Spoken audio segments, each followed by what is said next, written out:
Welcome back to the Real News Network. I'm in conversation with Professor Ilan Pappe. He's a historian and activist. He teaches at the College of Social Sciences and International Studies at the University of Exeter in the UK, where he is also the director of the university's Center for Palestinian Studies. I thank you so much for joining me again, Ilan. It's a pleasure to be again on the program. Ilan, let's continue our conversation. When we ended the last segment, we were talking about the nature of the sustained campaign that needs also an end game. How do you imagine such a campaign? Well, I think we already have some very encouraging beginning in the form of the BDS movement, the boycott, divestment, and sanction movement, which galvanized successfully the international public opinion and send a very strong message to Israel that its continued policies of oppressions is not accepted, and there is a price tag attached to it.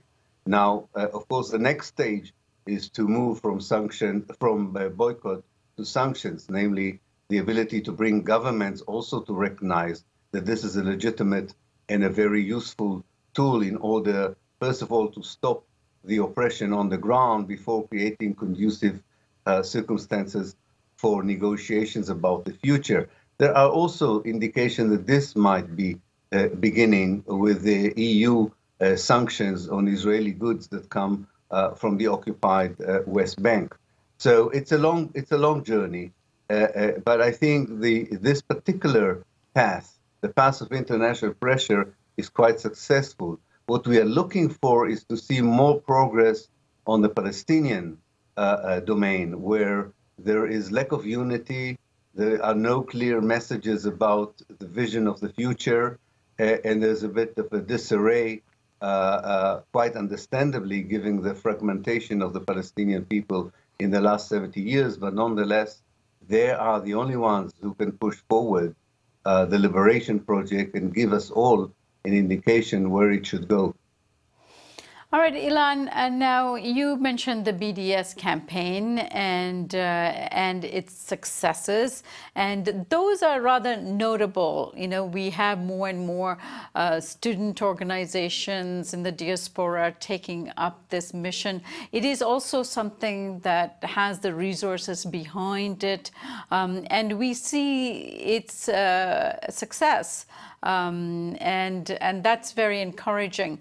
However, are there other signs that the campaign that is currently underway is having a impression and a shifting of opinion out there?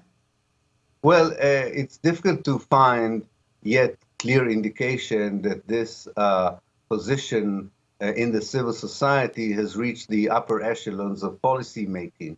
Although there were some indication that politicians, senior politicians, who identified with the struggle for Palestinian rights, such as the leader of the Labour Party, Jeremy Corbyn, and in some respect also Bernie Sanders in the Democratic Party, are beginning to take a more central stage in politics.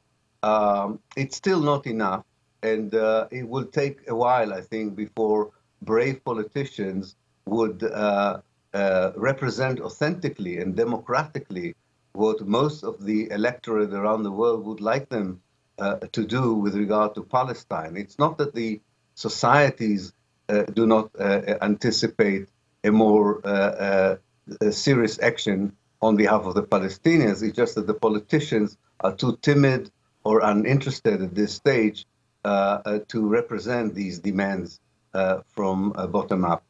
Ilan, you've indicated that the U.S. is not the appropriate mediator for the Palestine-Israeli conflict. Now, why are you saying that? Are there any role that the U.S. could play that would be constructive and useful for both on the ground? Well, the Americans, from the very beginning of their mediation effort, were a biased broker. They represented only the Israeli point of view. They disregarded totally the Palestinian perspective, narrative, and aspirations, and they saw their role as convincing the Palestinians in accepting the Israeli dictate, with various degrees of conviction and with different methods that were a bit different from one administration to the other. But all in all, they wanted to play the role of pacifiers in the name of Israel and in order to create a more conducive environment for their policy in the region. And they were not interested really in restoring justice, peace, and reconciliation. Now, in order for the United States to play a more constructive role, you need a basic change in the American perception of the conflict. I think even people like President Obama did not understand properly what the conflict was all about. So some of them cynically, some of them genuinely misunderstood what is the problem in Palestine. And before such a realization would develop, it's very difficult to see what kind of a constructive role the Americans can play in this kind of process. May I just add one sentence that, of course, should those segments in the American civil society who join the BDS or understand the need to pressure Israel, put pressure on the American government to have a leading role in such a pressure, as happened eventually in South Africa, that would be a very positive contribution to end the conflict in Israel and Palestine.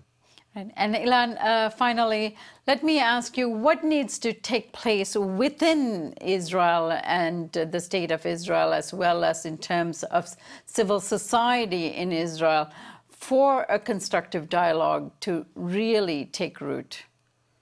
Well, in many ways, you need to deprogram the Israeli Jewish society, to de-Zionize it, to decolonize it.